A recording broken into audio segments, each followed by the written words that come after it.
Hello বন্ধুরা, আজকে দেখো একটা নতুন ভিডিও নিয়ে চলে এলাম। শেষ শ্রাবণ মাসের শেষ সোমবার আমি মহাদেবকে কি করে পুজো করলাম তারই ছোট্ট করে একটা ভিডিও। তো প্রথমে স্নান করে একটু সিঁদুর টিঁদুর পরে মেকআপ করে নিয়েছিলাম। বাবার মাথায় জল ঢালবো, একটু সাজুগুজু না করলে হয়। তারপর চলে গেলাম আমি বাবাকে স্নান করানো হয়ে গেছে, ওই ভিডিওটা করা হয়নি। তারপরে চলে গেলাম স্নান সেরে পর। তো দেখো চন্দন পড়াচ্ছি আমি বাবা মহাদেবকে। এই দেখো আমার বাবা মহাদেবকে কি সুন্দর লাগছে অষ্টগন্ধা চন্দনের তিলক টেনে। তারপর আমি আরতি করতে চলে গেলাম।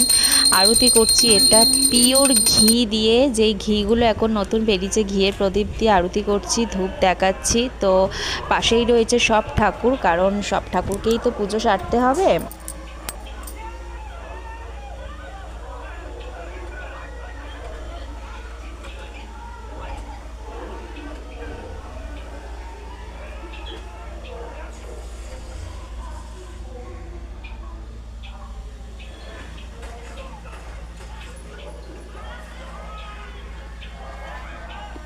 শিবা গঙ্গা